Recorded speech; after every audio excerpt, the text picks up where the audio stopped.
Namaste, and welcome to our continuing series on the life divine with our beloved brother Ranga. We are continuing in mind and supermind. Almost towards the end, it is chapter 18, and there are two paragraphs left. I don't have the page, but you do. Page is 183. The fundamental error. We start reading?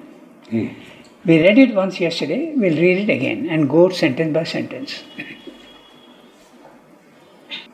The fundamental error of the mind is then this fall from self-knowledge by which the individual soul conceives of its individuality as a separate fact instead of as a form of oneness, and makes itself the center of its own universe instead of knowing itself as one concentration of the universal. From that original error, all its particular ignorances and limitations are contingent results. For viewing the flux of things only as it flows upon and through itself, it makes a limitation of being from which proceeds a limitation of consciousness and therefore of knowledge, a limitation of conscious force and will and therefore of power, a limitation of self-enjoyment and therefore of delight. It is conscious of things and knows them only as they present themselves to its individuality, and therefore it falls into an ignorance of the rest, and thereby into an erroneous conception even of that which it seems to know. For since all being is interdependent, the knowledge either of the whole or of the essence is necessary for the right knowledge of the part. Hence, there is an element of error in all human knowledge. Similarly, our will, ignorant of the rest of the all-will, must fall into error of working and a greater or less degree of incapacity and impotence. The soul's self-delight and delight of things, ignoring the all-bliss, and by defect of will and knowledge, unable to master its word, must fall into incapacity of possessive delight and therefore into suffering. Self-ignorance is therefore the root of all the perversity of our existence, and that perversity stands fortified in the self-limitation, the egoism, which is the form taken by that self-ignorance. So, he's saying the main problem is the mind which starts dividing. That one unity which is there everywhere. Matter is one, but matter divides itself into so many small things, multiplicity. It divides, our bodies are also all matter, but we don't see that. We see only the separate bodies. So that is the error that the mind makes. What he is calling error is very interesting. It's also a quality. It is that which makes possible multiplicity. So, it depends from which angle you are seeing. If you are seeing from below, the capacity of mind to separate and analyze and dissect is a quality.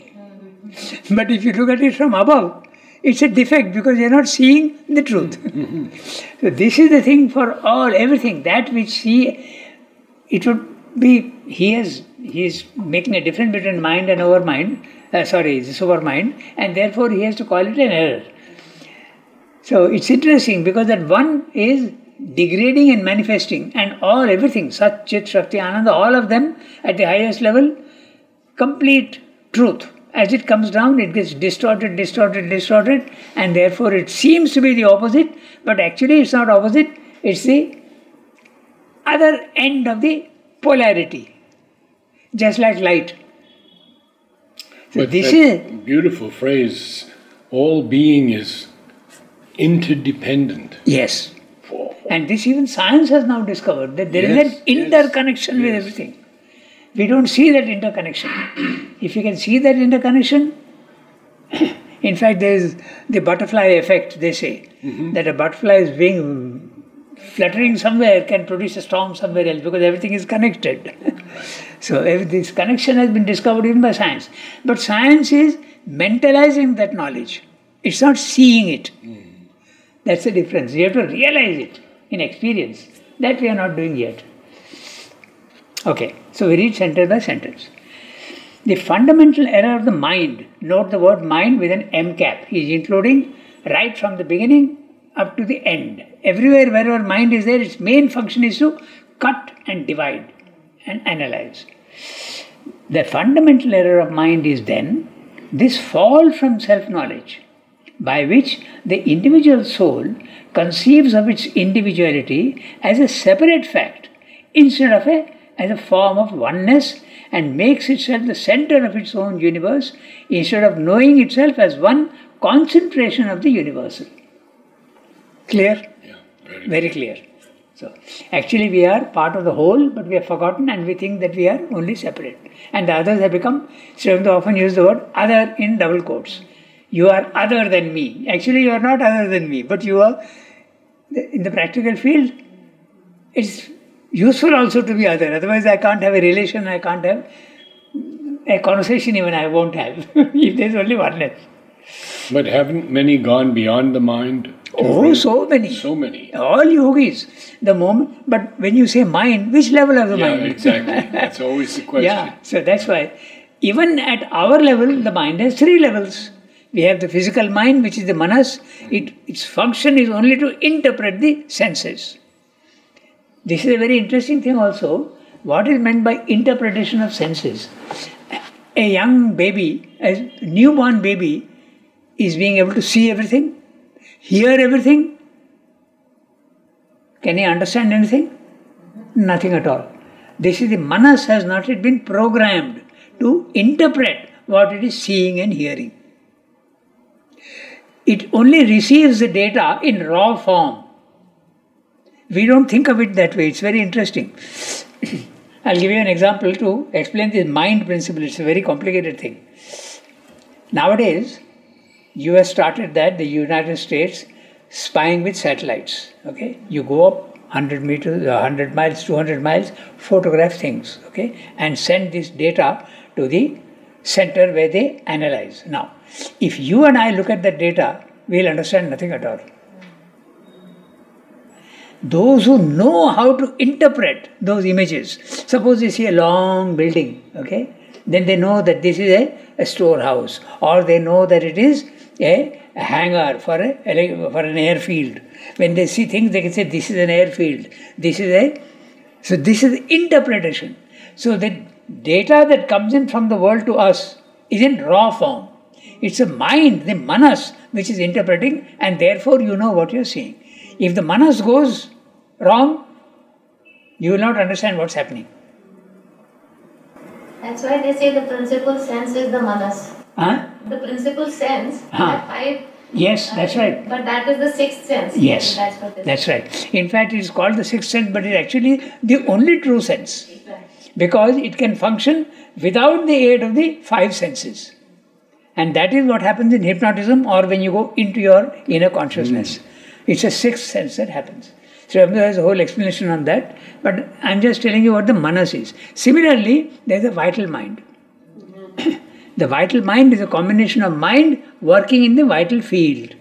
So that is what gives you energy, that is what drives you for action, that is where desire is there. You start planning for the future, you start imagining things, all this belongs to the vital mind. Then there is the pure mind. The pure mind is that which is capable of objective, reasonable thinking without being subject to our desires and our bodily wants. Normally, nobody is really very objective. We like our preferences and our dislikes, and we bring that very much into our thinking. But that part of the mind, pure reason, what he calls intelligence also, he uses the word, or he calls it also pure reason or pure mind also, is that which can work in itself without interference from the vital and the body. Is the vital mind the creative force, or is that another Yes. aspect of No, the it's a mind? tremendous creative force. It is that which actually starts. That's why I think imagination also is largely starts at that level. And imagination is a very powerful tool. Without imagination, animals don't have imagination. We have imagination. It's a very powerful tool. So, now after the pure mind, there is the spiritual planes of consciousness. You spoke about going beyond the mind. So many yogis, they go up to the higher mind level. Thinking stops and you go to the higher mind level. Yesterday we were discussing, that's like the broad daylight. Then the next step is the illumined mind, where light takes over. At our level, if I want to see you, light has to be thrown on you. Then I can see you. But at the illumined mind level, the object that you want to see reveals itself. You don't need light to be thrown on it from outside. That's the nature of the illumined mind. Then you come to the intuitive mind, where knowledge by identity starts. You become what you want to know. And then you go to the overmind level, which is the same, much more capacity, and it's almost touching the overmind. The supermind. There's a veil that hides within. So when Sri Aurobindo is talking of mind, MCAP, at all levels, mind's capacity is to divide. That's its error as well as its quality. When Mother was dealing with sadhaks, she was known them by identity, that knowledge by identity. Yes. There are so many interesting incidents where this identity came through very, very clearly. In fact, the identity used to go sometimes unpleasantly also. Mother says in the agenda, she says that I felt that I was having a fever and I thought that I am having the fever. But when somebody else comes and tells me that I was suffering fever, I understand that it is a reflection of that, because I am in a universal consciousness and I am receiving that. So that's identity. There are so many other interesting stories. One of my friends, when we were all children, we were going in the line to Mother and she was distributing roses. So this person thinks, I don't think Mother is going to give me a red rose, because she was giving red roses to everybody. And the thought passed in her mind, I don't think that she'll give me a red rose. As soon as she came to Mother, Mother looked at her. You think so? Here is a red rose. Says, could you pause? Say, voila. He gave a red rose to her. So, this is not identification, it is telepathy. It's not strictly identification. But telepathy can't occur, I think, without a little bit of identification. Probably it is there. Yes, because on the mental level there is this identity. Yes, that's exactly what you mean. Matter is one, mind is one. So when you go into a cosmic consciousness, everything is available to you. Only you have to focus. Then you can know. Now, when you said in the illumined, intuitive mind, knowledge by identity. Yes. You become what you want to know. If I want to know what you're thinking, I'll become your thoughts. My thoughts will merge with your thoughts. In fact, I'll give you an example. It's not a very pleasant example, but in the 50s, Mother used to come to the playground every day. And then 1958, she stopped coming. So for 8 years, she used to come regularly to the playground after playing tennis. And she used to have a lot of activities. She used to have interviews, she used to have classes, she used to do translation work and things like that. There were so many things. And sometimes there used to be a small side room also where she used to have sometimes a small snack or something like that. So, there was a Swedish lady who had come and had taught our girls how to do some combined drills. This mass drill that you see now, going on from so many years, is a product of that era. She came and told us how to do mass drills. So this was a Swedish lady. She used to live in the Golkond. One day in the playground, Mother started vomiting actually. Later on we came to know that it's because she had identified with this lady who was at the same time vomiting in the Golkond. So sometimes it can have a negative effect. When you are in the cosmic consciousness, Sri Aurobindo says you will feel the exhilaration of the tiger jumping on the deer, but you will also be subject to the pain of the deer. You will have both. So then the question comes up, if you are going to suffer, everybody else is suffering, how is the cosmic consciousness something desirable? No? But the cosmic consciousness starts at that level. At the second level, you can experience the other's pain or pleasure without being affected. And the third level, you also have the power to cure the suffering of others. Yeah, So one to go to the yes, other there and are. the- Yes. In fact, there is a famous example which Sri Aurobindo also quotes, the yogi, the whip, the buffalo being whipped 100 meters away, the lashes appeared on his own body. Ramakrishna Paramahansa. There is also the famous phenomenon in Christianity of the what is called the stigmata. The Christ, when you identify yourself with Christ, that places where he used to bleed because of the crucifixion. Especially the wounds in the hands. On the hands. And so that happens. Even now it happens. Oh, yes. I have heard of recently, even in Germany, there are several cases like that. So it can happen. But I'm not so sure that it's not another phenomenon at work. That it's not at that high a level. Yes. There's this thing called flagellation in Italy, where they beat each other with whips and all of that. I have a feeling it may be in that range. Not really, Narad, because the first time the phenomenon of stigmata occurred was for Saint Francis of Assisi. True. Very true. So that was the first time it occurred. And so it is a fact that it can happen. What you're saying also can happen. There can be pretensions and all that. In Philippines, they do that. In Philippines, I don't know, maybe it's a little perverse, but they actually get themselves crucified. They don't die, but they do that in Philippines. They are mostly a Christian nation, the Philippines. Was vital. Yes. Yeah. Torture. That's because of the vital. So, this is what the mind, we went on to all this because Sri Aurobindo is talking of the mind with an M cap. Okay? So, we go to the next sentence.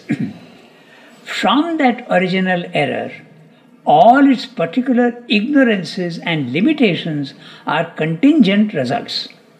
So, the word contingent, it means conditional, circumstantial.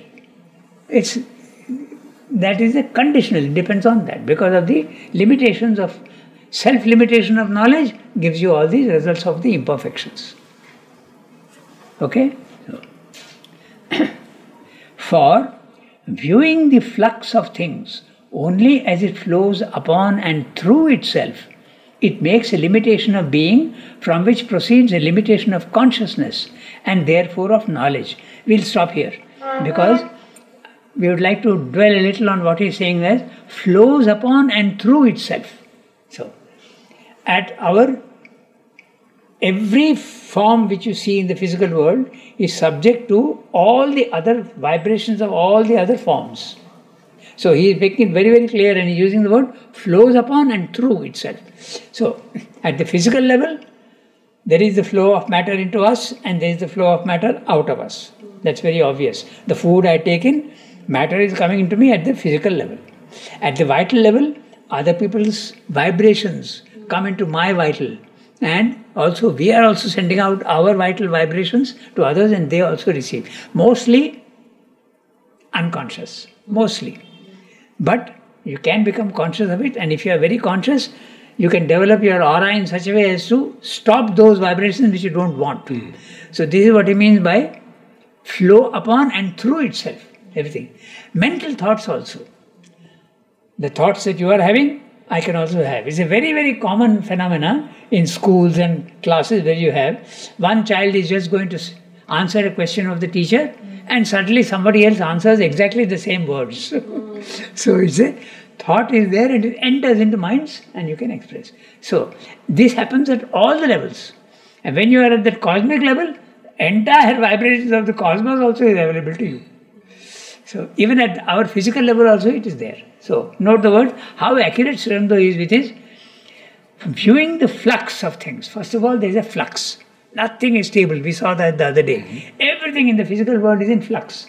Even the Himalayas, they are also in flux. Then, only as it flows upon and through itself, it makes a limitation of being, from which progress proceeds a limitation of consciousness. And if consciousness is limited, your knowledge becomes limited. Similarly, a limitation of conscious force and will, and therefore of power. Power also becomes less. There is a limitation and a degradation of everything. Then, a limitation of self-enjoyment, and therefore of delight. Everything gets reduced. Limitation. That also we have seen when we discussed Maya, the divine Maya. Maya is the power of the supermind to make the infinite finite. When you want to manifest something, everything has to be made into finite forms. So there is a diminution of everything. Diminution of Sat, diminution of Chit, diminution of force, Shakti, and diminution of Ananda. Diminution of Ananda gives you pain and suffering. Diminution of Shakti gives you incapacity and weakness. Diminution of consciousness gives you ignorance. Diminution of Sat at the highest level gives you matter.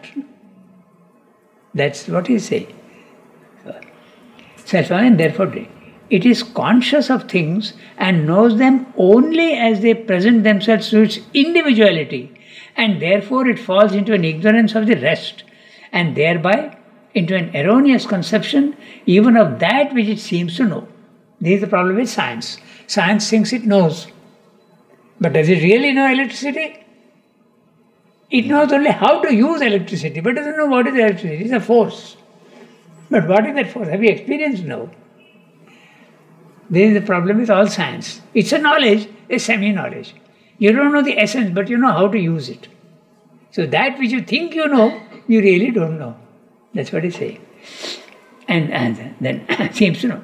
For since all being is interdependent, there you are. There's a connectivity everywhere. At the physical level connectivity, at the vital level connectivity, at the mental level connectivity, at the spiritual level, of course connectivity. You become everything. So, the knowledge either of the whole or of the essence is necessary for the right knowledge of the part. If you want to know the part, you must know the whole. If you know the whole, then the part is known. Otherwise, no. You know only, apparently you know the part, but you really don't know what it is. Okay? So, and another interesting thing, note the difference between the whole and the essence. So, how would you understand this? The whole and the essence. The essence is the seed form of everything. That's the essence. The Sat. Is it like the Sat is called the essence? Yeah, the essence. For instance, the seed is the essence of the tree. The tree is the whole. Concentrated essence. Yes. When you concentrate, you are going to the essence. The essence is that which is the root truth of everything. It can be expanded and then you come to know the whole. In fact, Satchidananda is the essence. The physical world is the whole. Not the physical world, the fatal world, vital world, mental world, all the worlds. So, I am pointing this out because you have to pay attention to every word that Sri Aurobindo uses. He is saying whole and essence. So you have to understand what he is saying actually. He is so comprehensive in his thinking. So global. Okay? So, is necessary for the right knowledge of the part. Hence, there is an element of error in all human knowledge. Human knowledge, there is an error. Similarly, our will, ignorant of the rest of the all will, must fall into error of working and a greater or less degree of incapacity and impotence. Naturally, if our will doesn't know the whole, we are going to miss some of the things, naturally. If I don't know the whole, how will I know what is intended? Sometimes you get completely... This is what we consider all tragedies, tsunamis, earthquakes, this, that. If you are very, very careful and very, very start looking, everything has got a purpose. There is a purpose to everything. We may not know it, but it is always there. Everything is intended. That you would come to know only when you see the whole and not the part. Nowadays, science is more or less understanding this because, for instance, when you are reclaiming marshy lands, you think, oh, it's a waste. It's neither pure water nor is it land, it's a wasted thing. Let's reclaim the land and build cities there. The ecology gets affected badly. So you don't see the whole, you see the part and you make mistakes. Okay? Similarly, our will, ignorant of the rest of the all will, must fall into error of working and a greater or less degree of incapacity and impotence. The soul's self-delight and delight of things, ignoring the all bliss, and by defect of will and knowledge, unable to master its world, must fall into incapacity of possessive delight, and therefore into suffering. Here also, note very carefully, soul's self-delight and delight of things. It's not only one delight. I don't need anything else. I am inside myself fully in delight. I am enjoying my own existence. But I can also enjoy the existence of things outside myself. So there is a different type of... In one place, Srivendra has given great description of this delight. I can have delight only in myself. I can have a delight of my relation with you. I can have the delight of your delight without relationship. I can have the enjoyment of your relationships. So many different types. Srivendra has described this in the chapter. So many different types of delights. Self-delight, relation delight, delight of other things and other beings.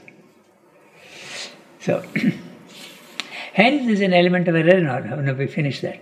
Okay. So, unable to master his world must fall into incapacity of possessive delight and therefore into suffering. Self-ignorance is therefore the root of all the perversity of our existence. And that perversity stands fortified in the self-limitation, the egoism, which is the form taken by that self-ignorance. The ignorance, the ego is that which makes you feel separate from everybody else. If you want to give a definition of the ego, don't think of it as arrogance, overconfidence, okay, looking down on others. That's not the ego. Those are the effects of ego. So the ego is that which makes you feel separate from everybody else. That is the ego. So it's primarily the difference between egoism and egotism. Yes. Ism is the result and Exactly. egoism is the I-ness. Yeah, egotism is a result of egoism. That's right.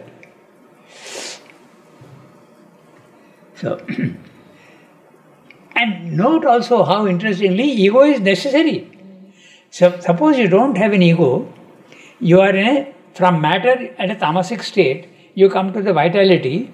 If you don't have an ego, you won't have a motive. You won't want to exceed your own limitations. So ego is absolutely essential. So that's exactly another thing. Ego is an error and yet it's an advantage also. So Jesus said that you can give yourself for a tiger to eat. Doesn't matter. Yeah. Just In fact, Srivendra in his thoughts and aphorisms here. Oh yes. Ego was the helper, ego is the bar. And you can apply this to all the levels except the supermind. Even the overmind, you can apply this. It's a help as well as a bar. So, okay, we go to the next para. Yet is all ignorance and all perversity only the distortion of the truth and right of things, and not the play of an absolute falsehood. It is the result of mind viewing things in the division it makes, avidyayam antare, instead of viewing itself and its divisions as instrumentation and phenomenon of the play of the truth of Satchidananda. If it gets back to the truth from which it fell, it becomes again the final action of the truth consciousness in its apprehensive operation. And the relations it helps to create in that light and power will be relations of the truth and not of the perversity. They will be the straight things and not the crooked, to use the expressive distinction of the Vedic rishis. Truths, that is to say, of divine being with its self-possessive consciousness, will and delight moving harmoniously in itself. Now we have rather the warped and zigzag movement of mind and life, the contortions created by the struggle of the soul, once grown oblivious of its true being, to find itself again, to resolve back all error into the truth, which both our truth and our error, our right and our wrong, limit and distort, all incapacity into the strength, which both our power and our weakness are a struggle of force to grasp, all suffering into the delight, which both our joy and our pain are a convulsive effort of sensation to realize, convulsive effort of sensation to realize, all death into the immortality to which both our life and our death are a constant effort of being to return. So, he is giving you all the dualities. They are really one. They are not opposites. To everything in the physical world, why physical world? Even there are contrary truths. If there is hot, there is cold. If there is truth, there is falsehood. Both are equally valid. That's the funny part. So, this is the world of contraries, and when you keep going higher and higher, you see that they are only, the contraries that you see here are only two ends of the entire spectrum. Light and dark. Darkness is not really the opposite of light. It's a capacity, the power of light to reduce itself. So that you can apply this truth to consciousness, to Ananda, to force and power. So back to my eternal question. Is genocide then only the distortion of the truth and right of things? Yes, because what is genocide? Destruction. It is destruction. But at our level, there is a falsehood because it is done with wrong vibrations. Exactly. But you can do destruction without wrong vibrations. In fact, the world is being constantly destroyed and constantly being rebuilt. So this is again the duality. The light and so genocide at our level is certainly a crime. There is no doubt, because the vibrations are wrong. But when Kali is killing, there is no vibration of any. The other day we were discussing mother's criticism. So if I criticize, I will have in me vibrations of hate, dislike, disapproval, wrong. But if I can see the truth and criticize in double quotes, not criticize, but see the truth for what it is. This is black. I'm not criticizing, I'm just seeing black. There's no harm in that. So destruction is of that nature. Destruction can be very, very negative at our level, but if you remove all these things, there's nothing wrong with destruction. Sri Aurobindo qualifies it by saying that you must know the difference between violence and destruction. Yes. Violence is that the end result is the same, but it stems from falsehood of bad feelings, jealousy, could be, which leads to destruction. But destruction per se, like natural disasters and all, happen without that need for violence. Exactly. In fact, Arjuna was led to the same thing. Exactly. When you're fighting with Duryodhan, get rid of the violence. Anyway, he wanted to renounce everything. Exactly. He said, but now you must do it because you are an instrument of the Lord and there is no negative falsehood in you which is leading you to Yeah. You are just an instrument. Well, they supported the world wars. Yes. They knew that thousands, millions would be killed.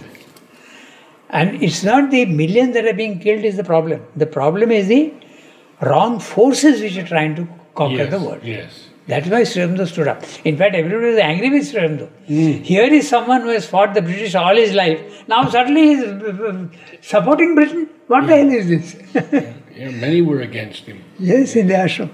Even in the ashram. They didn't understand it. He said it would have set humanity back thousands of years. Yes. That Hitler won. And that was the mistake that Subhash Chandra Bose made. He could not see that he is associating with the Axis forces, the Germans and the Japanese. That was the wrong thing that he was doing. But his love of country was so strong that by any means I must free my country. So his patriotism was very praiseworthy, but his methods were wrong. That is what Sri Aurobindo has seen very clearly. Okay, so that completes the chapter. So the next chapter. Chapter 19, Life. Yeah. So, next time, we have 3 chapters, or actually 4 chapters on Supermind. So, I forgot to bring that paper, but I noted down all the points. So, next time we'll see what exactly is the Supermind. So, and what is its function. So, we'll do that next time. And we can do that now, but I may not cover all the points. I've made a small, I brought it last time, but I didn't. So, now you see what he's saying here. He's saying that in the previous chapter he said that I'm going to now, in fact, it's very interesting. Sri Aurobindo's, again, essence and the whole. What is the essence of Sri Aurobindo's philosophy and view of life? There is no difference between spirit and matter. They are all one. The others are saying no, they are opposite. You can never have a divine life on earth. But Sri Aurobindo is saying no, it is possible.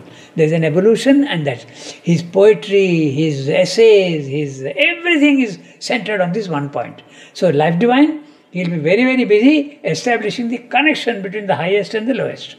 He has done that with mind. There is a big difference between mind and supermind, yet they are connected. Mind is only a distortion and a diminution of supermind. Now he is going to do that with life. Then he will do that finally with matter. So, 3 or 4 chapters on life, 3 or 4 chapters on matter. So he is establishing the connection between the two. And when he is discussing life, he will discuss all the problems of life also, the characteristics of life, what is this vital, what are its problems, all this he will discuss. There will be 3, I think there are 4 chapters on life. Yeah. Life, then death, desire, incapacity. That's the next chapter. Then the ascent of life, the problem of life. Then the double soul in man. So 4 chapters on life. He will examine in great detail. Then he will come to matter. Matter also there are 4 or 5 chapters. 4 chapters. Life. There is a quote from the Taittiriya Upanishad. Pranic energy is the life of creatures, for that is said to be the universal principle of life. Taittiriya Upanishad. We perceive then what mind is in its divine origin and how it is related to the truth consciousness. Mind, the highest of the 3 lower principles which constitute our human existence. It is a special action of the divine consciousness, or rather, it's a final strand of its whole creative action. It enables the Purusha to hold apart the relations of different forms and forces of himself to each other. It creates phenomenal differences which to the individual soul, fallen from the truth consciousness, take the appearance of radical divisions. And it is by that original perversion, the parent of all the resultant perversions which impress us as the contrary dualities and oppositions proper to the life of the soul in the ignorance. But so long as it is not separated from the supermind, it supports not perversions and falsehoods, but the various workings of the universal truth. a lot of things can be expanded here. We'll do that. Okay. So, this is very interesting. The first para of every chapter, he is summarizing whatever he has said earlier. So, that's exactly in one para, he has said what he has said earlier. This is very interesting. In many places, in here he has dealt with the whole thing in one para. He has expanded that to a whole chapter there. He does this very often. Okay. We perceive then. I often ask the students, what is the meaning of this then? Okay. Conclusion. We have all seen that, so therefore, in that sense, he is using the word then. We perceive then what mind is in its divine origin. And what is that? The truth consciousness. How it is related to the truth consciousness. Truth consciousness is clearly the supermind. Mind, the highest of the three lower principles. The three lower principles, body, life, mind. These are the three lower principles. And mind is the highest of the three, which constitute our human existence. It is a special action of the divine consciousness, or rather it's the final strand of its whole creative action. Why final? Why final strand? Because below that, final means that there is nothing about if you see only the mind, it starts from supermind and it ends at our mind level. In fact, our mind level goes right up to the physical mind also. So that's a final strand. Strand means thread. Yeah. It keeps coming down and gets distorted. Na? So, now he's saying, he's using a very interesting word, and we have to think that the final strand of its whole creative action. So the supermind is a creative action. It is that which creates. Now, another interesting thing. What about the matter and the vital life? What is it? It's not. It gets absorbed into matter. Absorbs these powers. They become involved in it. They don't have any creative power in matter. But because they are there, matter is not creating. It is this mind that is there that is creating and forcing it up. So he is referring to creative power of divine. Yes, right? That's yes, why it's a final yes. strand. It's a supermind that's a creative power. The original creative power. Life is not creative. Life is not creative. No. But light is there in supermind. It is involved in it. And it is that which even when it is involved, it has this aspiration aspect which wants to be more than what it is. That is where evolution takes place. Now this word creative action is very interesting. If our mind is a fallen condition of the supermind, and supermind is a creative power, does our mind have a creative power? Is a question that arises. Should be. No? Give me an example. We are thinking, imagining things, no? Who has things that did exist in the world? Yes. Who has invented these cameras? The creative aspect of human being. No! Our human brain. Yeah. So that's a consciousness. So even our consciousness is creative. Yes. So what's the difference between that creation and this creation? That creation is the original creative power. Our creative power is secondary. We are creating only, we are using things which already exist and we are combining them and using. So it's a secondary power of creation. But the mind is the power of creation. Plastics, they don't exist in nature, but man has created them. And which part of man? The mind. And mind is the creative power. So that word creative is very interesting. It makes you think in that way. Then we go to the next sentence. It enables the Purusha to hold apart the relations of different forms and forces of himself. What is the it? The mind. The mind enables the Purusha to hold apart the relations of different forms and forces of himself. The Purusha divides himself into so many and it keeps them apart. That's a function of mind. Sees that it remains separate. Otherwise they'll again become one. So the function of mind is to divide and hold them apart. Very interesting word he's using. Hold them apart. Okay? So, and different forms and forces of himself to each other. It creates phenomenal differences. The word phenomenal, you have to understand very clearly. Phenomenal means that which is temporal, that which is created here. Everything that is created will have an end. Manifest. So if there is a beginning to it, it must have an end in the world. Nothing that is created can last forever. There's a starting point and an ending point. So that is what he's saying here. He's saying, fall from the truth consciousness, take the appearance of radical divisions. It creates phenomenal differences which to the individual soul, fallen from the truth consciousness, take the appearance of radical divisions. We feel that the divisions are final and radical. Actually they are not. You change your outlook and you go to another level of consciousness, you will see that you are seeing in a different way. Even at our physical level, we can see things in different ways. No? Yes. Mirage.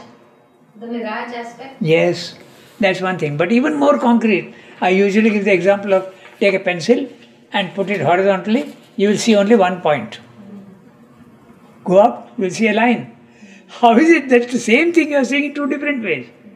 So it's possible to see things in a different way. So in our ignorance we are seeing in a particular way. You change your stance, you will see it in a different way. Okay, so phenomenal differences which to the individual soul fallen from the truth consciousness takes the appearance of radical divisions.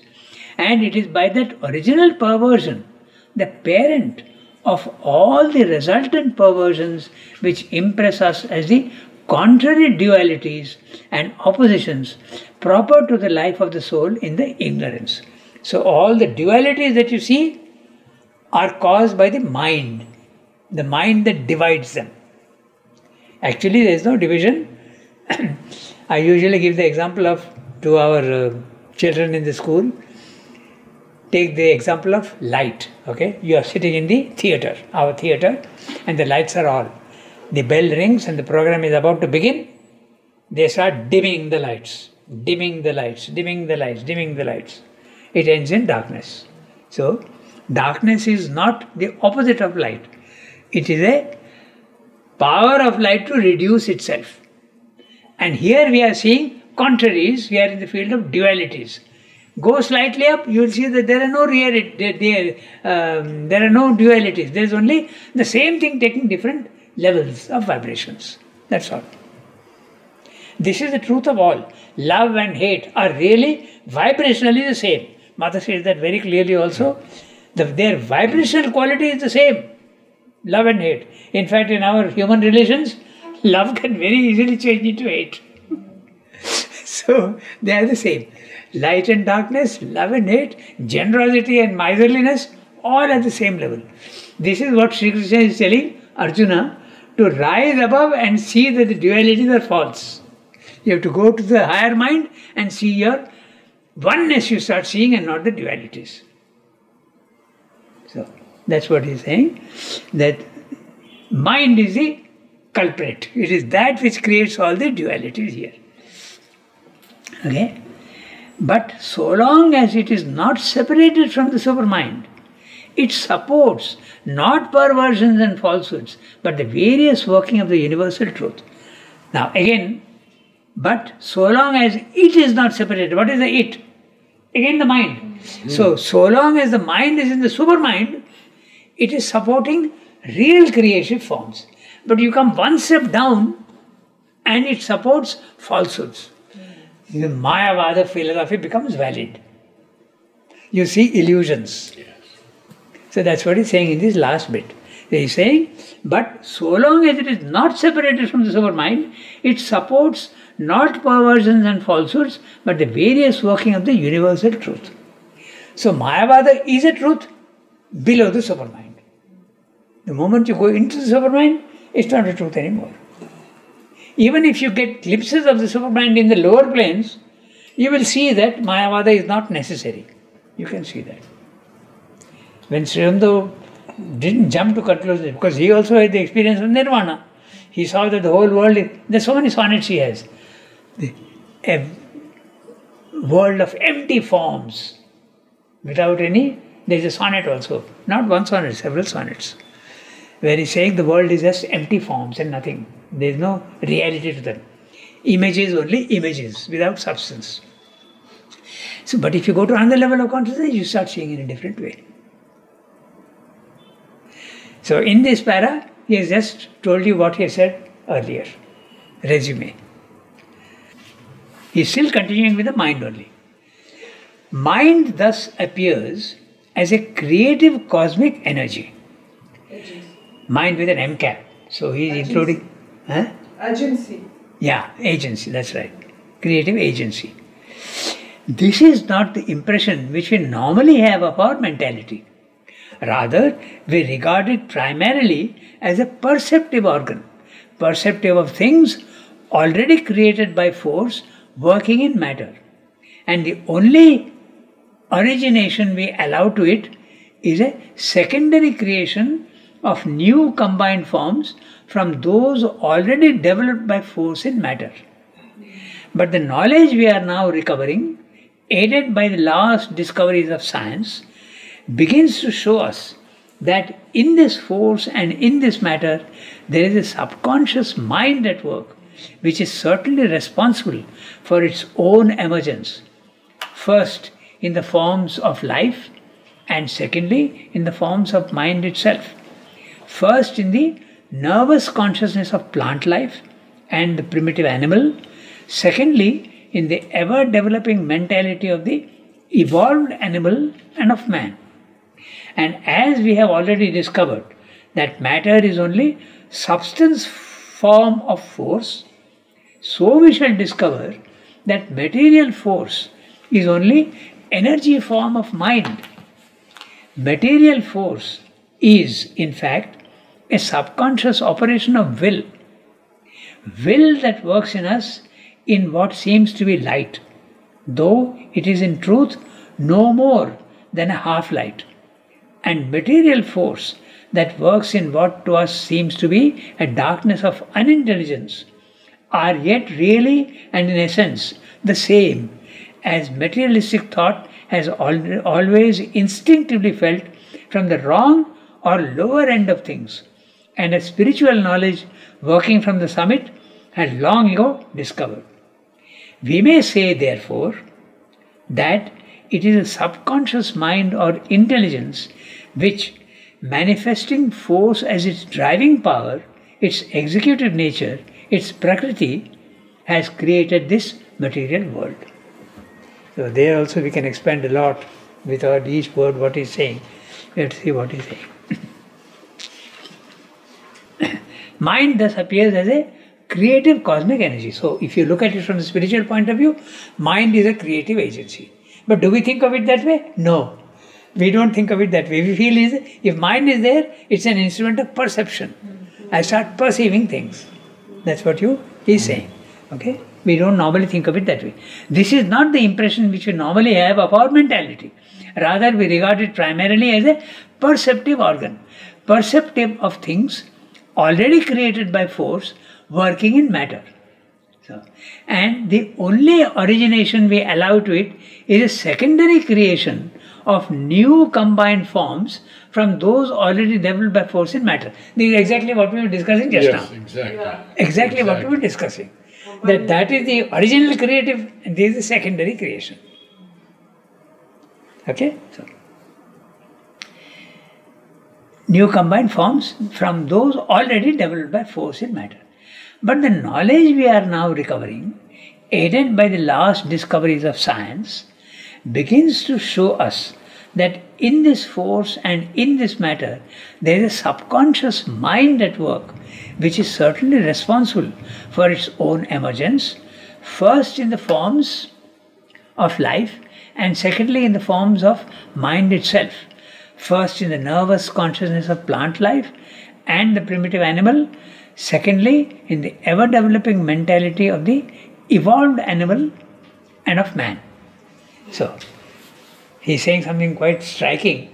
He's saying that we are discovering spiritually, and science also is saying the same thing. But is really science saying the same thing? It is saying it ignorantly. Mind Science is saying matter is the only reality. It is matter that is creating life and creating mind. So it is matter and everything is only matter. Is there a truth in this? Yes, because he says all the 7 things are really the same. There is no difference. Just like ice, water, water vapor. They seem to be totally different 3 things. Actually, essentially the same.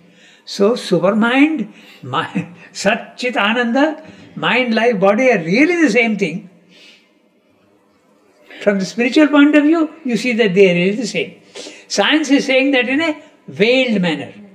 Matter is the only reality and it is creating all these things. Mind is only an operation of matter. Life is an operation of matter. But science has not found the subconscious mind at work. Exactly, that's what I'm saying. Yes. It says it is matter that is the reality that is creating life and mind. Yes.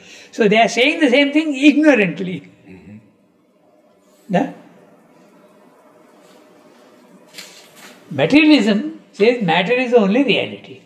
How do you explain life and how do you explain mind? They'll say it's a chemical reactions in matter which produces mind. And you see chemical reactions which is producing thought. This is what they will tell you. But they have come to the point where they're saying there is a consciousness. Yes, They but start saying yes. that.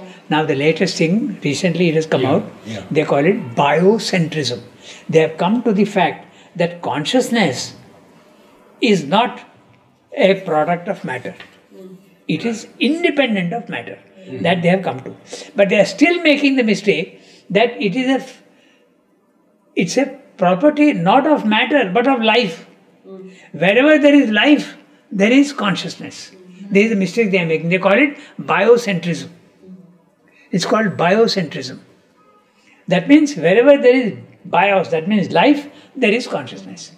But there is no consciousness in matter because there is no life there. There is a mistake the science, but they have come one step. Now the next step they have to take and next step they have to take. So they are slowly approaching the truth. Some of my students pointed out, gave me videos of a scientist who was talking about biocentrism. So now they admit that consciousness can exist without matter. Now they admit. And that's very easily admissible because of the phenomenon of near-death experience. Ah, yes. So many people are reporting that they have gone out of their body. The body actually is dead. There was no breathing, nothing. And they come back and report that when they were in that consciousness, their actually knowledge of things is 10 times more, is superior to what they are having in the body. So this fact of consciousness being separate from matter is now being slowly established. So Sridhar is saying that science also is saying the same thing. We are also saying the same thing in 2 different ways. That's what he's saying. So he's saying, but the knowledge we are now recovering, aided by the latest discoveries of science, begins to show us that in this force and in this matter, there is a subconscious mind. Science is not saying that, but they are saying it's the same thing. But spirituality is saying that all this is involved in matter. Okay? I like to usually talk of it as a Russian doll. You know? Yeah, you have a big doll, you open it, smaller one, smaller one, smaller. Same thing in different. It's called Matryoshka. Huh? It's called Matryoshka. Achha, okay. Because I had some Russian friends and they gave me this one doll. There are 4, each smaller, same thing in different form. So exactly, in matter is contained life, and in life is contained mind, and in mind is contained spirit. So it's all like a Russian doll. Normally it is 7. 4 it is. Yeah, no, I've just said it goes right up to the top. 7 bodies. That's right. But you said Matryoshka. Matryoshka. Can you define for us? Because Matri. Interesting word. What does it mean in Russian? It's related to mother. Yeah. Yes, exactly, exactly. Matryoshka. And Okay. it's very spiritual because from Aditi, all the worlds have come and there are 7 planes. So it's Yes, exactly. Very occult toy. So, there is a subconscious mind at work which is certainly responsible for its own emergence, first in the forms of life and secondly in the forms of mind itself.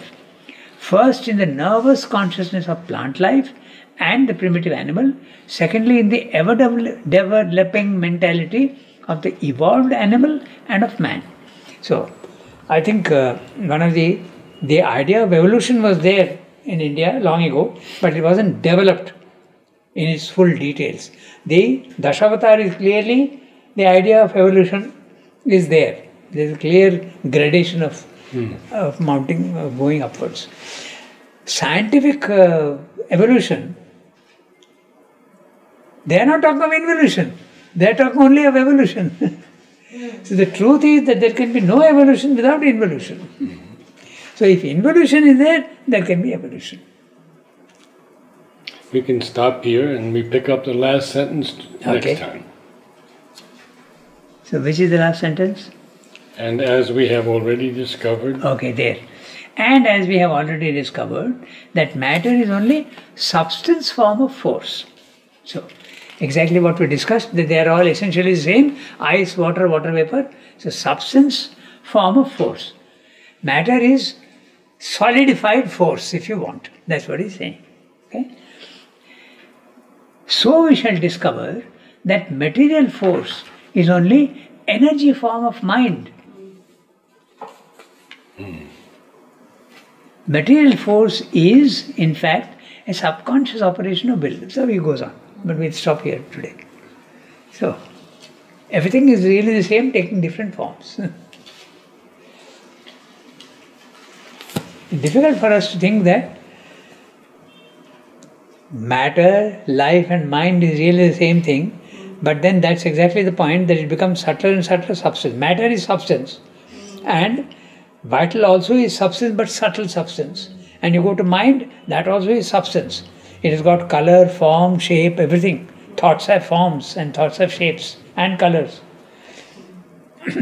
So the more subtle we keep becoming, we rise higher and higher, and that is the risk to matter, because as you keep going higher, it becomes subtler and subtler. So then the physical body finds it very difficult to sustain itself. That is why if it is too rapid, then it disintegrates. Yes.